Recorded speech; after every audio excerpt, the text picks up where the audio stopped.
Amir Avtosavdoda arzonga Spark mashinamiz ko'rishingiz mumkin. 2011-yilda ishlab chiqarilgan mashina. Klassik holatda bir 25% bor. Orqalarda pechat ekan, bemalol ko'rsatib tekshiravasizlar.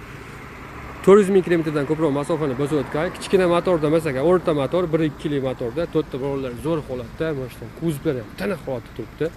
Salonlari ham akkuratli bo'lib turibdi. Yaxshi chexolga kiydirilgan, ko'yla solingan. Mashinaning torpeda, obshipkalari ham ko'p yurib urinib bo'lgan mashinaga o'xshamaydi. Chiroyli qarab minilgan mashina ekan, ideal. Metan gazlari bor. Pultlargacha uстановка qilingan mashinaga. Kuzovi tiniq holatda turibdi, aytganimda. Hech qanaqa qirilgan shilingan yo'li yo'q. Stoplargacha yangi qo'yib qo'yishibdi. Texnik holatda liboy проверка qilish kerak edi.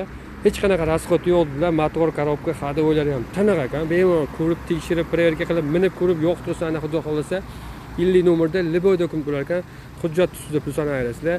2011 sizlar bilan maza qilib minishinglar uchun $3600 tushirib qo'ydim, ekan nomerni qoldiramiz.